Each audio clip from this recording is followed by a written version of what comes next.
introduce our next speaker, who is Fergal Mee. Fergal is Director of Environment for Energy Action. He's been with Carbon Action. He's been with Carbon Action as he's a lead auditor in ISO 14001 and EMAS. He works internationally. He's currently working on a European Sustainability Energy Award for prisons on behalf of the European Commission.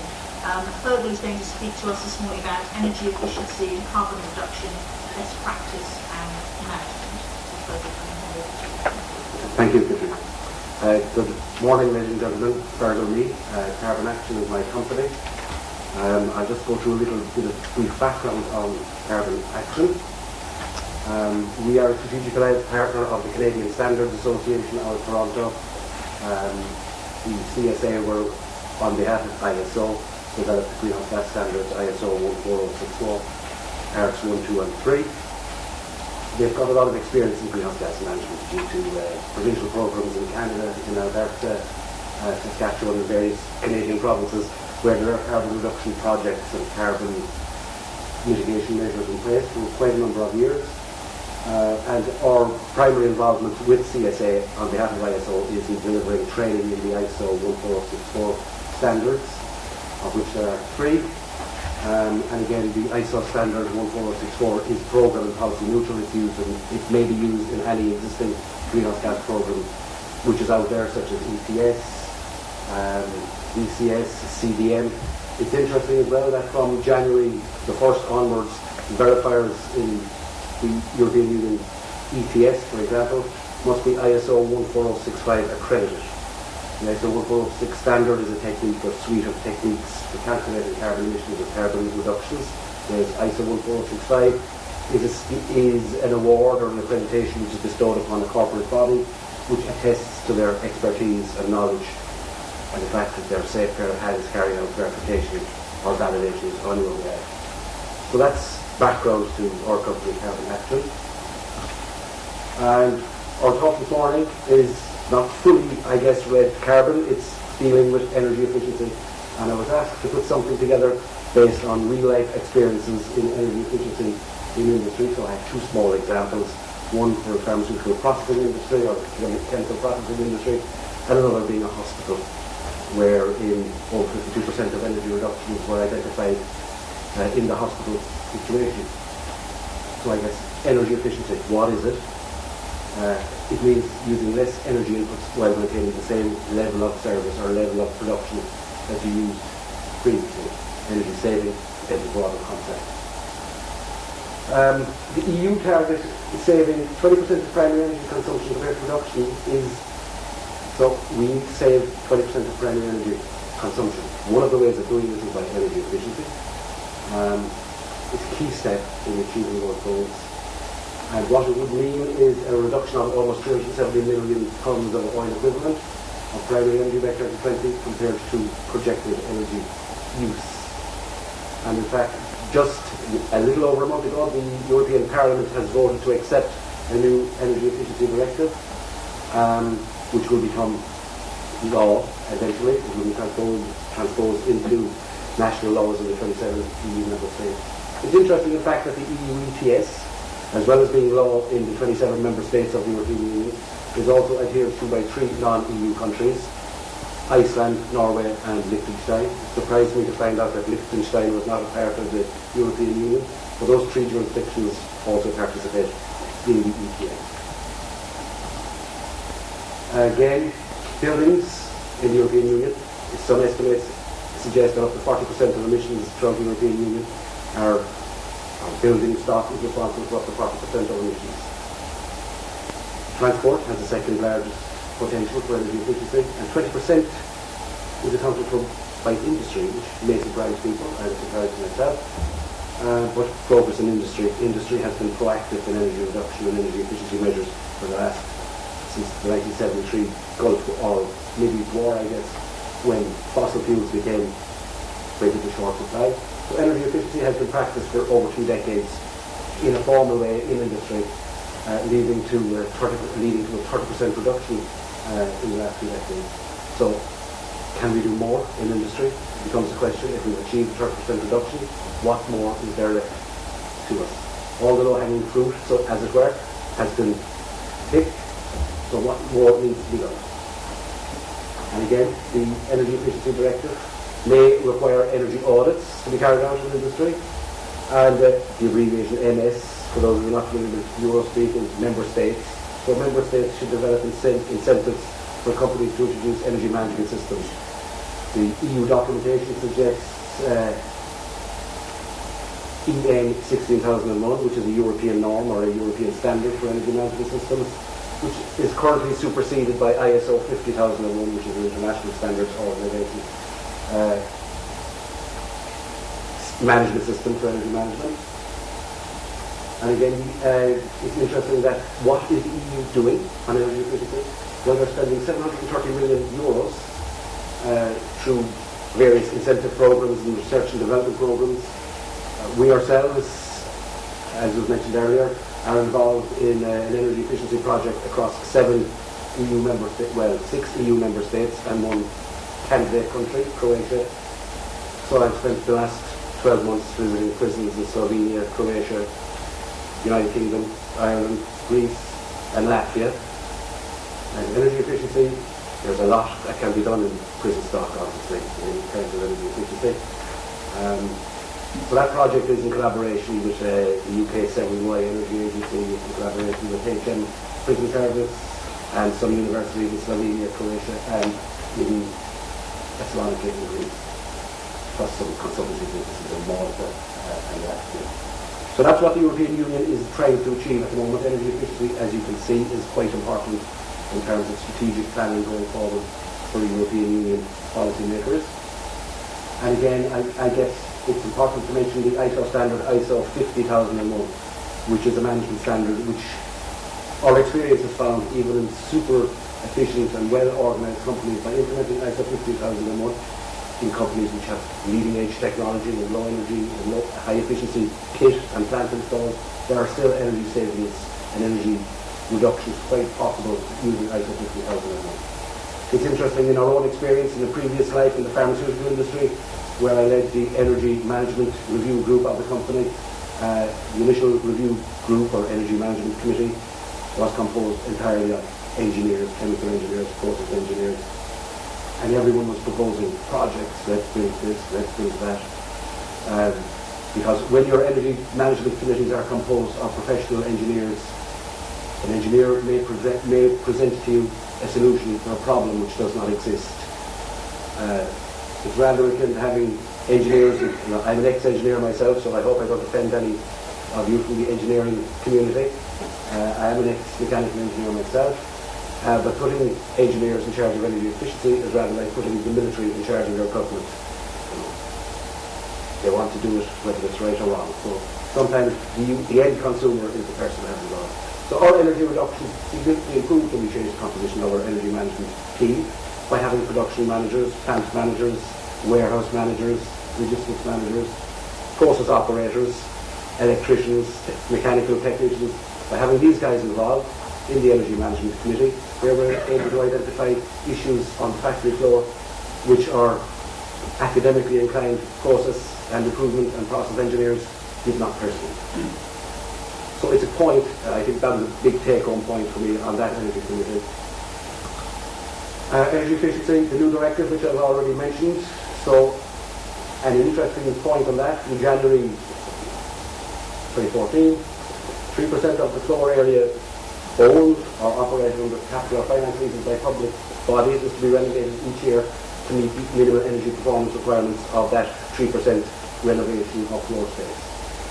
And then I mentioned that the EU has suggested EN 16001 as an energy management system, but that is largely superseded by ISO 50001. And also the energy efficiency requirements will include the fact that utilities must produce detailed bills, and I think David Cameron was on the detailed billing last week. So detailed energy bills and invoices showing your current consumption versus your equivalent consumption this time last year, and benchmarking you against comparable industries. So for instance, auto manufacturing plants in Sunderland or wherever else they may be should be able to compare their electricity bill, their electricity invoice, with their performance 12 months ago, and with their peers' performance in the period. And there are much more initiatives envisaged. Globally, we perceive that energy efficiency and land use projects will drive abatement in the early stage, but we're going to have to need to find some breakthrough technologies in the long run. So the next decade or decade and a half, we can expand our efforts on energy efficiency strategically, but in the long term, we need some transformative technologies. And this is a quote from Bloomberg New Energy Finance of 2 years ago. Energy efficiency is, as we can see, I think it's quite a buzzword out there at the moment. It can save us considerable emissions. It can avoid considerable emissions, as long as it doesn't negatively impair or impact the level of service that our businesses are offering in terms of whatever they're offering. Bottled water, as long as we can make the same product and don't reduce that, we should be able to make an impact on our energy use and our resource consumption use over the next decade and a half. But thereafter, once we have all the energy efficiency measures implemented, we're going to need a game changer in terms of some transformative technologies. It's interesting that in the Irish Republic, one day last summer, 100% of the nation's electrical capacity was provided by wind farms, just for one day, which is quite interesting. The negative impact of building wind farms in the Irish Republic is that if you build a wind farm, you have to ensure that there's an equivalent capacity of fossil fuel generation installed as a backup measure for it. So the fact now in the Irish Republic is that twice the required electrical generating capacity is installed. You see, we work with a number of power plants over there for international companies, and all the oil-fired plants are shut down and on hot standby, ready to fire up and put electricity on the grid within 2 hours. So it's quite interesting. Again, in environmental matters, we need to be careful of the laws of unintended consequences. And when we do a good, it can have negative impacts if we don't take a life cycle assessment view of things. It's interesting that on greenhouse gases, for instance, you may have heard of the Montreal Protocol on ozone-depleting substances, whereby we've had to displace ozone-depleting refrigerant gases. But we replaced the CFCs with HFCs, but when we did that, we didn't consider the fact that many of the HFCs have highly potent global warming potentials, such that some HFC gases have global warming potentials of 11,000 to 12,000 tons of carbon dioxide equivalent per ton of refrigerant gas. So energy efficiency is important to everything in terms of resource conservation and emissions reductions.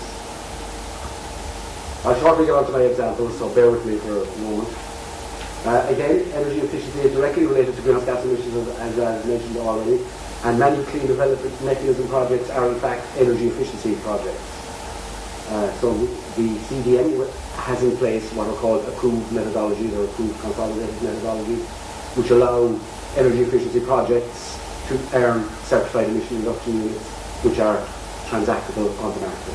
Although the price last Thursday, I think, was €1.38 per tonne, which doesn't make the business very viable at the moment.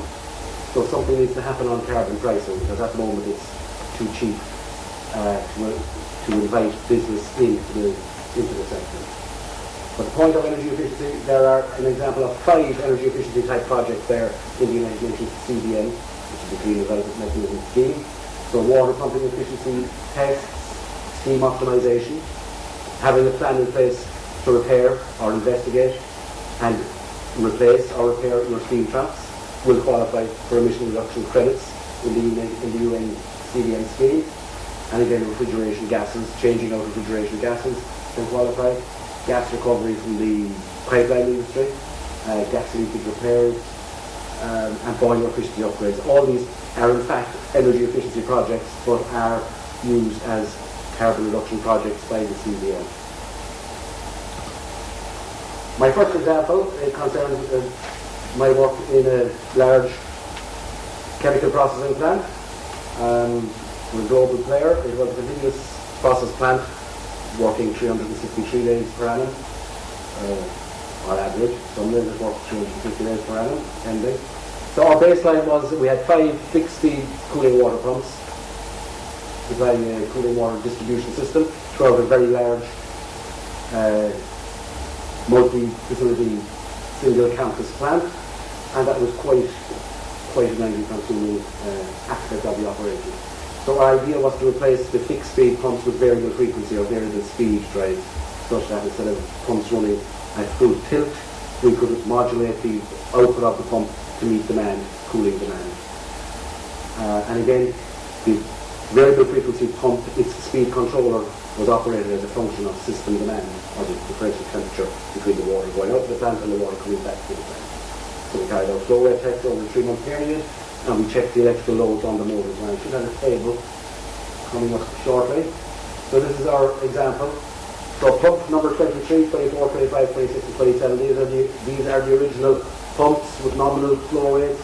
The speed, again, they're fixed speed pumps, as you can see, 1495 and 3000 revs per minute. The rated kilowatts were 160 kilowatts for each. The actual measured consumption varied as a function of flow and certain system dynamics. So our 2 test pumps, the variable frequency VFD is a variable frequency drive or a variable speed motor. So we got flow rates of 475 cubic meters per hour at power absorption of 344 kilowatt hours. So our baseline consumption using the 5 fixed speed pumps was almost 4,000 megawatt hours. Using 2 variable frequency drives, significant reduction there, I'm sure you agree, without any impairment or diminution of the level of service offered to the consumers. And the consumers in this case were production plants 1, 2, 3 and 4, which are continuous chemical and thermonuclear processing plants. So it looked on paper to create considerable energy savings. So the savings in energy, we saved 2,114 megawatt hours. The costs saved or costs avoided was £215,000 or €265,000 or $347,000. The CO2 avoided was almost 1,300 tonnes of CO2. CRC carbon prices I think are £12 a tonne, so if we had been a CRC player, we'd have saved another 15,000, all for an investment of £452,000 for the very. So giving us a simple return on investment of just a little over 2 years. So as you can see, that was an energy efficiency project, which was expensive, it had a short payback time, and it had triple benefits. Reduced costs, reduced CO2 emissions, and an energy reduction of over 2,000 megawatt hours, which was considerable. Other plant savings, we also looked at reducing evaporator times in the process plant, which gave us a 3,500 megawatt hour reduction. But if you reduce evaporator operating times or evaporator temperatures or pressures, you need to check with your quality department to make sure you're not in conflict with good manufacturing practices or quality implications. Or if you're putting in new kit, you might have to consider things like the ATEX directive on explosive areas. So you have to take a life cycle assessment type view of energy efficiency measures. You need to look at flow and return temperatures leaving your refrigeration plant, leaving your cooling or chilled water plant to the consumer. A low differential temperature may indicate that your flow rates are too high, possibly. And the solution will be a variable frequency test. Sometimes for energy efficiency, the installer, the contractor, would specify a fixed drive, a fixed speed pump or fan for a HVAC or an air conditioning unit because it's cheaper to install. Whereas a VFD motor would be significantly dearer, but it may pay back. We need to look at internal rates of return, net present values, and weighted average costs of capital, so you need some fairly high-powered accounting people on your project team to work out costs, because the contractor may specify a cheap 6-speed pump at the start to keep his construction costs down, to keep the initial bills down for you, but in the long run, you're paying over and above beyond. Plant air pressure reductions are another area. Do we need 10 bar air pressure at a bottling line, at a packaging line? Sometimes the kit may work at 7 bars very easily. Just because one piece of kit needs to operate at 10 bar, or 10 bar to operate that machine, it shouldn't require that every system on the network or every piece, every drop, every branch line on the network operates at 10 bar. So these are areas that we can use to look at. Zone control for domestic and commercial heating systems.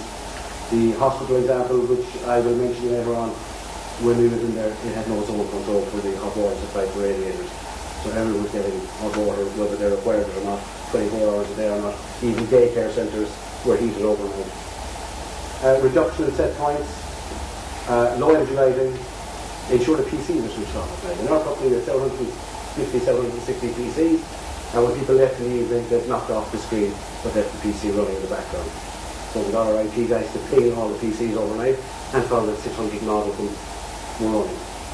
So that's something that you need to be careful of. Another simple problem that may occur, when you should have your process people involved in your energy management systems and committees, sometimes to get over a production problem, they may set up a temporary fix in the factory.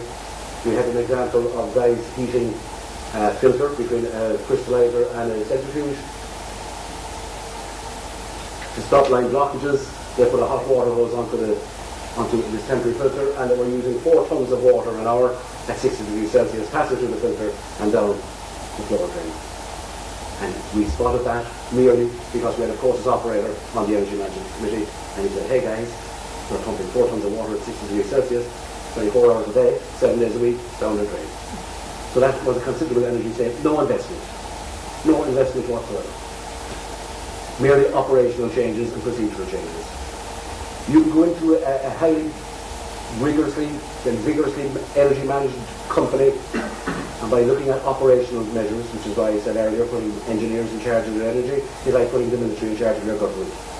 You need the citizen, the process operator, the boilerman, the technician. You need these guys involved. So be cautious of process people as well, but they do have a lot to work on. I mentioned with the hospital, building top 100 years old, energy annual use 5 gigawatt hours, costing them 340,000, made up of 4.1 megawatt hours of gas and 900 megawatt hours of electricity. So we implemented no cost, medium cost and high cost energy efficiency measures for them. So no cost has no implementation cost, operational and procedural changes. Low cost, likely payback of less than a year. Medium cost, payback between 1 and 3 years. And high cost, had a payback of over 3 years. Very good. Well, I'll just go through, that's it. The presentation will be available to you all after, where you can look at the numbers and the ideas for energy savings, and then we go through medium cost improvements. Heating, ventilation and air conditioning, I must bring to your attention, the variation between building operators is quite significant, so it's an area that you do need to look at. And again, do we need high quality air? This is a real case study from a household name in the IT industry, and server cooling rates, server cooling was found not to be impaired by downgrading the air supply system. And again, I repeat some of the questions again. And that's it, ladies and gentlemen. Any questions, comments?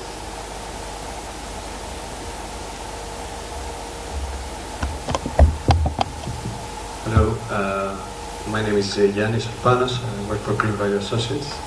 I have seen big opportunities in hotels as well. Mm-hmm. And I want to comment on that. Energy efficiency in hotels? Yes. I mean, I know hospitals is a big subject, industrial. Well, I'm familiar with hospitals and prisons. Yes. And some hotels.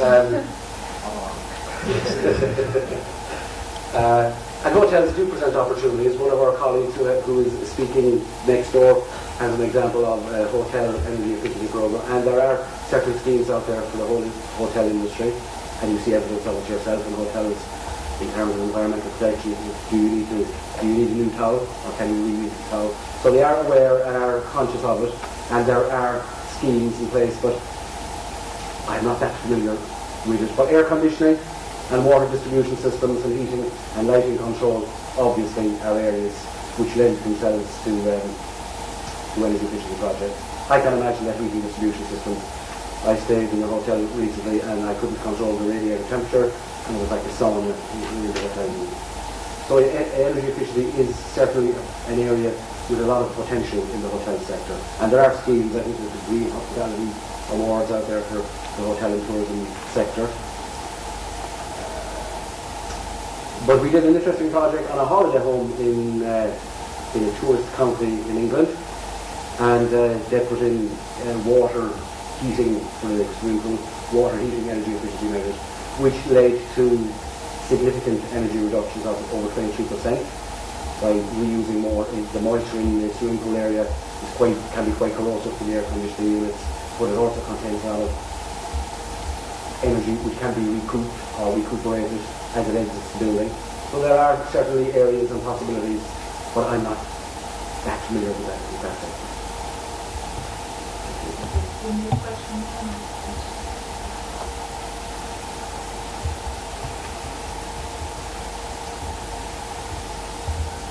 You mentioned 3% of the floor area of the budgets is going to be members each year.